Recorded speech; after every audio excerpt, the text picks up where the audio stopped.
del señor presidente. A casi 8 meses de la recuperación de la democracia en Bolivia, los choques políticos en ascenso, agravados por la crisis económica y sanitaria, imponen constantes desafíos al gobierno del MAS, encabezado por Luis Arce. Y la detención de la expresidenta de facto Jeanine Áñez y parte de su gabinete, dispuesta en marzo pasado por sedición, terrorismo y conspiración en el golpe de 2019 que derivó en la renuncia de Evo Morales, atizó aún más el fuego con una oposición que, aunque fragmentada, tomó nuevos bríos al ganar importantes enclaves del MAS en las elecciones regionales de marzo. Semanas atrás, el Congreso boliviano fue escenario de una verdadera batalla campal, cuando el diputado oficialista Gabriel Antonio Colque y el senador Henry Montero, del partido de derecha Creemos, se cruzaron a golpes en plena sesión, en momentos en que el ministro del Interior, Eduardo del Castillo, brindaba un informe sobre la detención de Áñez. Nada se justifica. Por eso es que me saco el barbijo y le digo a los bolivianos, 1000 disculpas por este acto.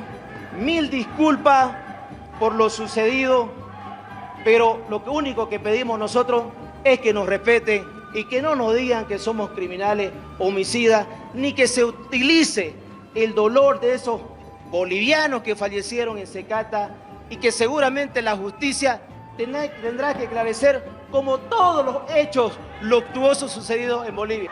Todos me rascaron, me jalaron de mi espalda, sus colegas, y esto no podemos permitir, repudiamos totalmente este tipo de violencia física, verbal, psicológica, que ya no estamos en tiempos de racismo.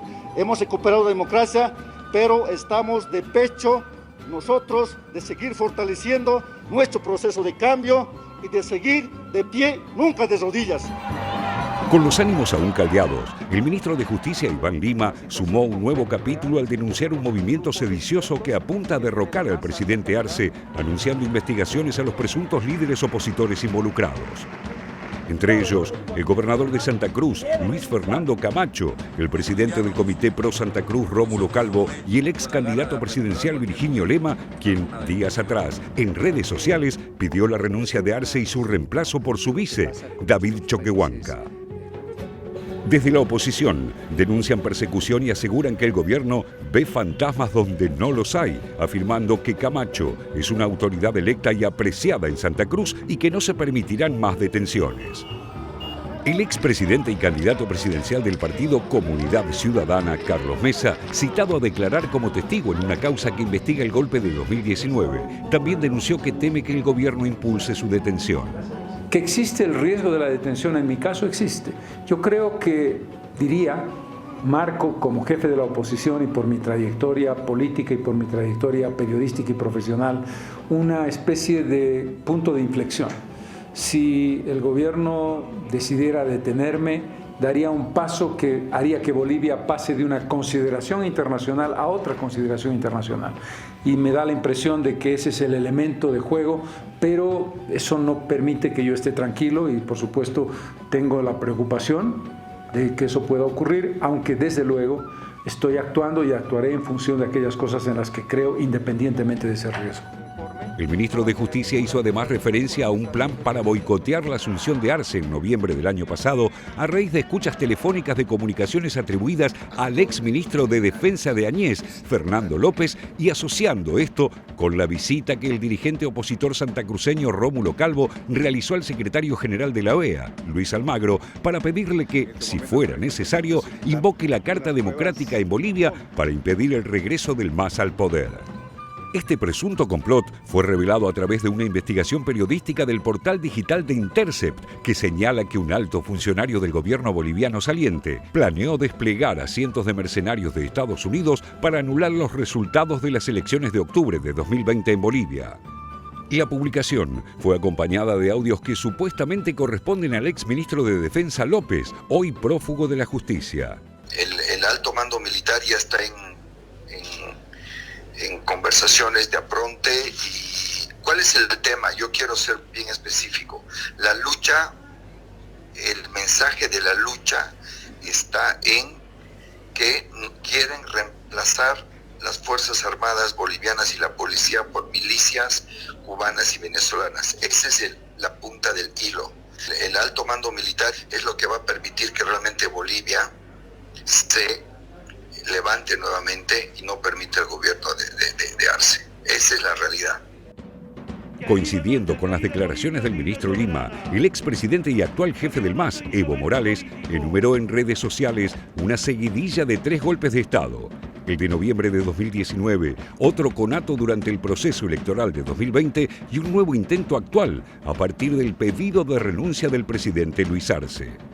Es que el retorno al orden constitucional no ha disminuido el voltaje de las tensiones políticas entre oficialismo y oposición que podrían incrementarse en un clima social golpeado por la pandemia.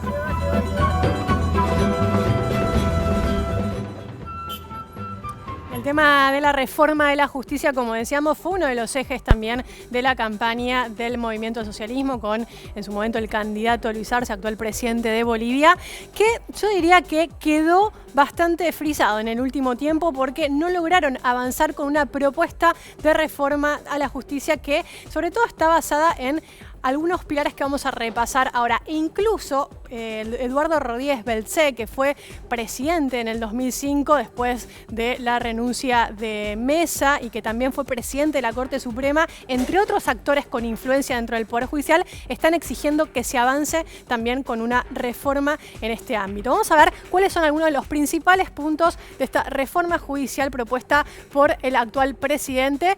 En primer punto está la ley de la carrera judicial, una ley que garantice la independencia de los jueces, la evaluación y la capacitación permanente de los magistrados. Recordemos, como decía José, parece un poder judicial que va girando o va virando en torno al color político, a los cambios políticos que se den dentro del poder ejecutivo. También está la ley de juicios de responsabilidades a magistrados y consejeros del poder judicial. Vamos a la siguiente placa. Y en este caso también aparece el tema de la reforma de la elección de autoridades del Poder Judicial. También la ley de derechos reales, sistema único con instancias municipales y nacionales para el registro de bienes. Ahí es donde empezamos a ver que no solo es una reforma judicial que tiene que ver con los derechos políticos, sino los derechos civiles.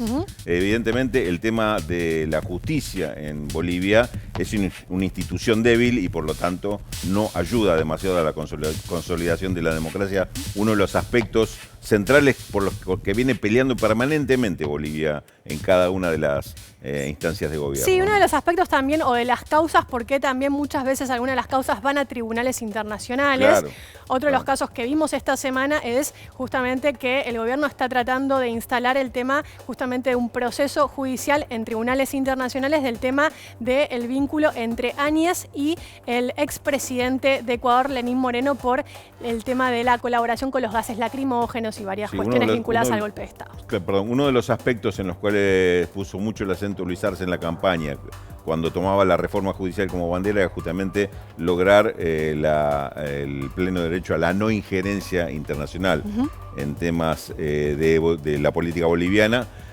Un concepto contrario al que tenía la oposición, que también cuestionaba a la justicia, pero desde otro punto de vista, hablando de los abusos internos que se hacían con Es una que ahí justicia aparece también el tema ¿no? de, digamos, el tema de la violación, el derecho de la sedición y el terrorismo, que aparecen siempre como muy maleables por el color político también de turno. En este caso también dentro de la reforma judicial está la modificación a la ley integral para garantizar a las mujeres una vida libre de violencia y la reforma a la ley de adopción. Acá, como decías, también afectando y, digamos, generando cierta implicancia dentro de, digamos, en este caso, las familias, los modelos de familia con mayores cuestiones de género en un caso, cuestiones de familia en otra, que evidentemente no le sobran a Bolivia muchos elementos para consolidar estos aspectos.